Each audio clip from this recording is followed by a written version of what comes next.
Our president listens. Mara nyingi akiambiwa hii tumekataa, hii hatukubaliani nayo, he listens and takes time to engage. As we speak today, UDA is the largest political party in the Republic of Kenya. If you've had the opportunity of going through an election, there are voters. To the chairperson, UDA party, secretary general, and comrades that are gathered here, naomba niwasalimie wote, good afternoon. I've been given a very difficult task, addressing hungry comrades at 1 o'clock. I think Hassan conspired with my political enemies so that it looks like what I'm saying doesn't make sense. But I will try and be extremely brief. I will be, I don't want to say that thing that you guys say nowadays. Siku zetu, you will never say that in front of your parents. Nyinyi naona siku hizi mnasema tu, mnashika microphone mbele ya president kwa TV, pastor na watch your parents, na unasema I will be as brief as. Mungu na tabia mbaya sana nyinyi. Yaani kweli Gen Z muko na maneno. This is a good improvement.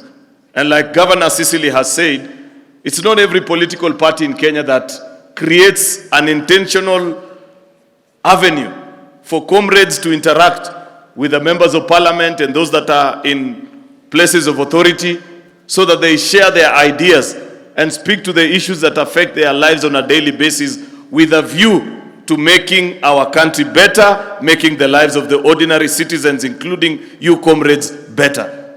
And therefore, for UDA as a party, I must congratulate ourselves. This is a beautiful step that we have taken.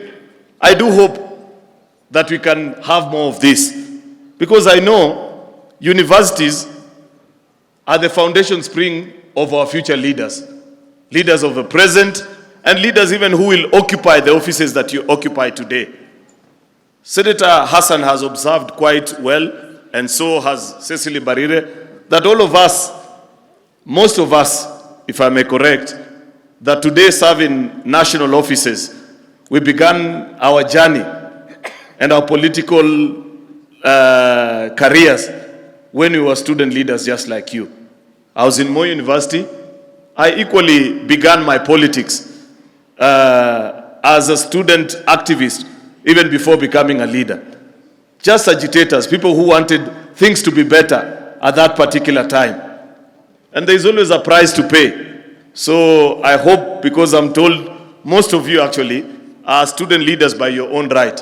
And I must also co-sign with what the Honorable Mukunji has said, that the best representation for comrades remain to be the older version, the one for universal suffrage, where comrades go to the ballot and one by one they elect the person that they want to represent. So I hope, Mheshimiwa Mukunji, you expedite on that particular bill. Malize, mlete kwa Senate in record time to petition, so that next year when you do your campus elections, wale politicians waanze kusikia vile ground inaonja. Hii ya saa hii ya kukaa kwa hoteli na watu 10-15, hiyo sio siasa. Hakuna siasa hapo. Real politics ni you mobilize na urukwe na watu, mpaka hata roommate saa ingine apigie opponent, ndio roho yako ianze kuvunjika mapema, ujue siasa sio biashara ya ice cream. It's a very difficult endeavor. And I hope we can still give comrades that opportunity like was granted to us. Our first very difficult lessons in politics were learned actually out of that exercise. Going around speaking to people disagreeing with you. Watu wakubukwa, sijui siku hizi mnaita aje. In our days they were called crossfire sessions, where you get to sell your vision to the people that you want to represent. Wengine wanakubaliana na wewe, wengine wanasema hapana umechoma, toka and things like that. But I'm proud and I'm extremely elated to be here to join you this afternoon. You guys have so much energy. Looking at you, I for the first time I felt old. I'm used to being in Senate with people who are slightly older than me. Lakini nimekaa na kuangalia the way, the energy you have, the way you're dancing, mpaka nimesikia wivu. I wish I was in your place and you guys were here. Nyinyi ndio mngekuwa hapa. Mimi nifurahie tu hapo na niseme hapana, hii naweza, hii haiwezi. I am sure 100%. This guy says Amini, but unajua, as a comrade, the way you guys are, things are, I don't want to say easy, because you will not agree with me. You think they are hard, but this side they are even harder. That's a reality. From somebody who's had the opportunity to sit where you're seated and be sat where I am right now. Borrowing from my experience, just to share perhaps one, because I was told before, even speaking to the issue of why, I'll only speak about two issues. Number one, share my own personal journey in about a minute or two. And number two, why do we want the UDA to have university chapters across all our universities? Number one, like I have expressed, and I said, when we go to Moi University, and this is just a story for maybe you guys, because all of you come from universities that have challenges in one or two things. From our main campus to Eldoret town is a distance of 22 kilometers. Yet at that particular time, we had a cartel. Don't think that cartels came the other day. They have always been there. We had a cartel that were the only people who would license matatus to ply and get into the university and take comrades to CBD. And they were a close-knit group of people. They will never allow open competition. Kalikuwa ka group hapo, and they were very powerful people, led by the head of security. Sasa kama jamaa ako in charge of security, wewe unaweza leta gari yako. And you know, if he doesn't give you the sticker and the approval, there was no way you're going to assist or access the university. We agitated together with various young comrades. Very few, less than 10 people. And we succeeded. If you go to Moi University today, at that particular time, the only matatus that were applying that route were the 14-seater matatus. And of course, comrades, because comrades are wise people, we kept on insisting that bring minivans that can carry more people with less fuel, and therefore charge comrades less fee. But of course, they wouldn't agree, because hizi matatus zilikuwa zao. Of course, we had serious agitation, went and did what comrades must do. Kelele, nini, simamisha hii na pale. They yielded and lifted up their hands.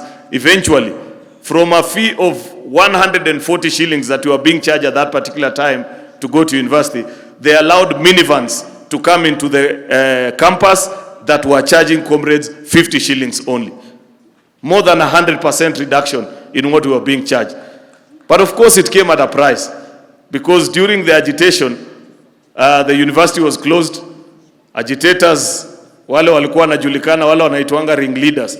Na ubaya yenu nyinyi comrades, wacha tu niseme ukweli, hata kama saa nyingine hampendi ukweli sana. Ring leaders wakishikwanga, nyinyi mnawaachilia. Siku ile tulifukuzwa, hawa walifukuzwa, university tu iliendelea. And we stayed home for an entire academic year. I should have graduated in 2010. I ended up graduating in 2011. Comrades, huyu amestuka ati 2011 mtu anaweza kuwa alimaliza shule. Kwani wewe ulikuwa class ngapi 2011?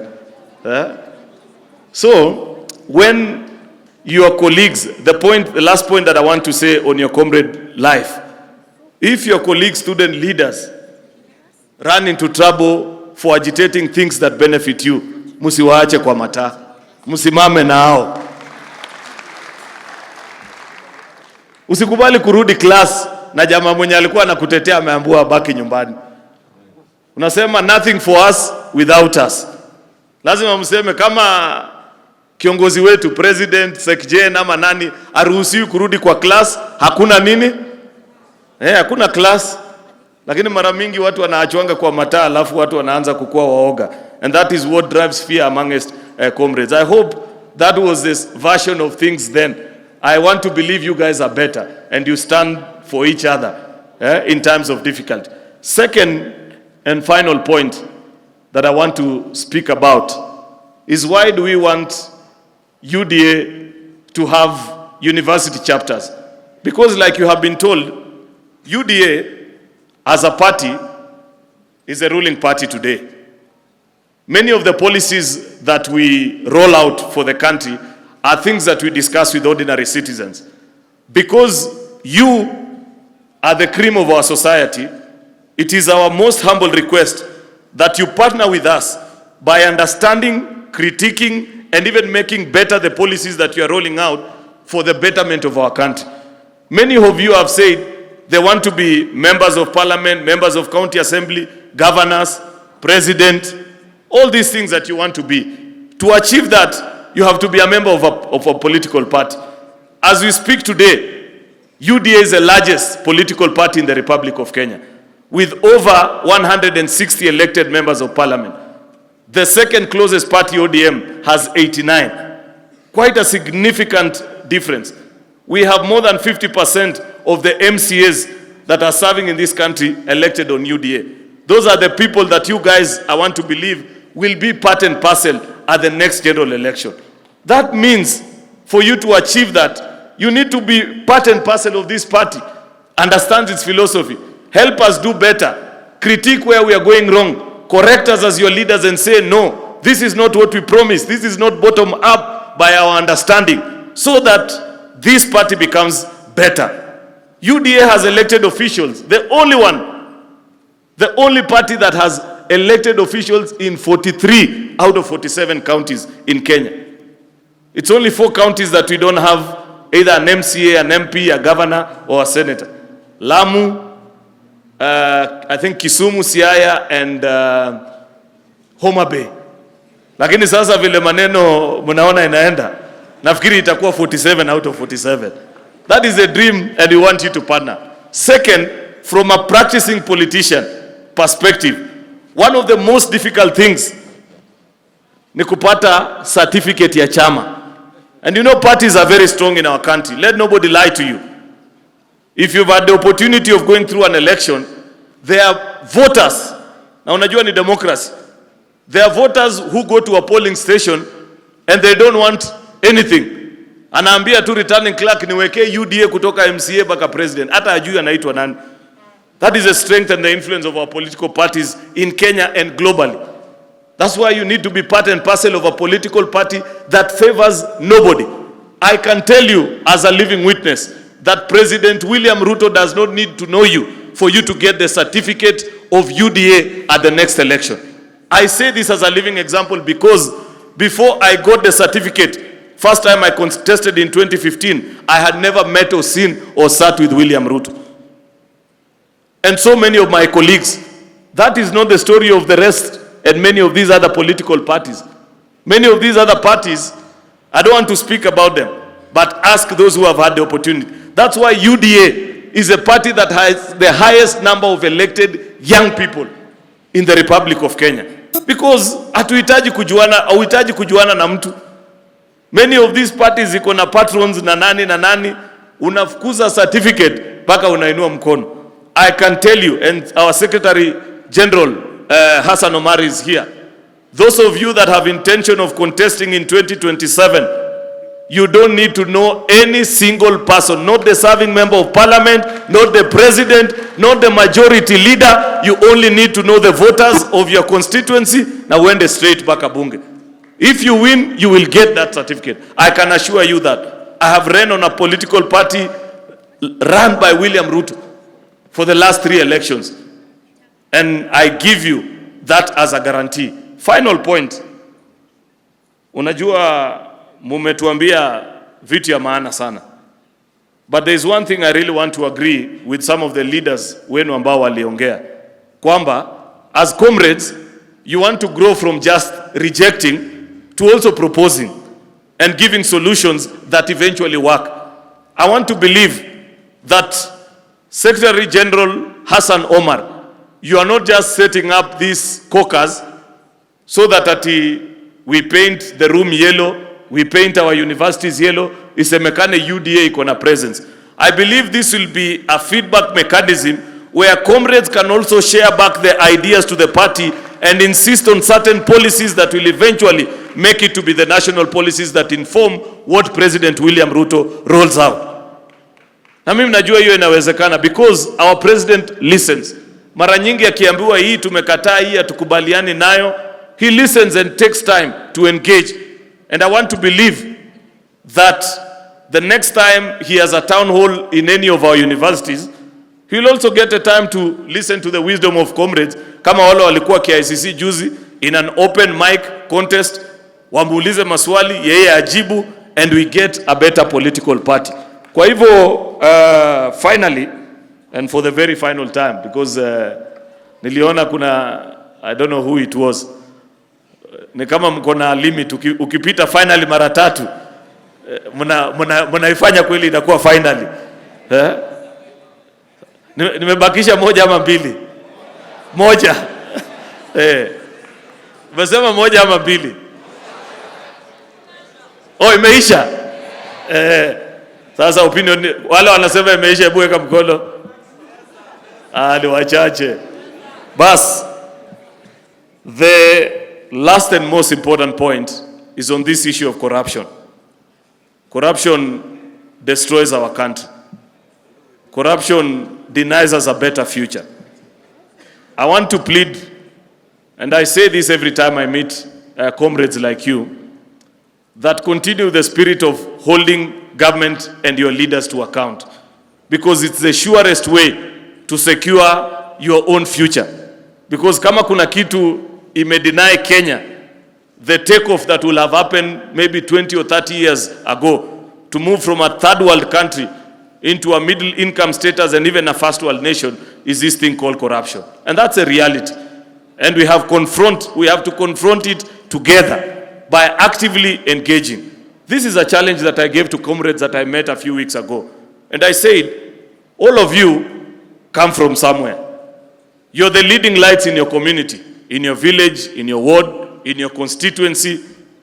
If you know an average conversation here when villagers are gathered, let's say speaking about a particular road that hasn't been properly done, this or the other, mara nyingi they will be at loss to either explain or to understand how to audit whatever has been done. Lakini sababu nyinyi ni comrades, you have the ability to do petitions, you have the ability to report and do the figures and explain whether there is value for money in a particular project that has been done or not.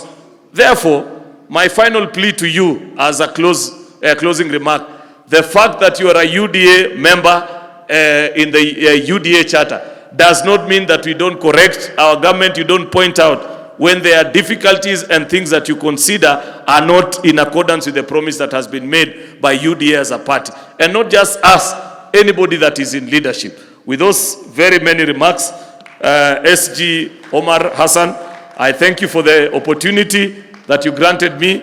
I look forward to meeting comrades either in their university, and at that time, like I said, the mic being in your hands so that you get to speak, and my ears open so that I listen to you and learn from your wisdom. God bless you. God bless the comrades of Kenya. Comrades, power!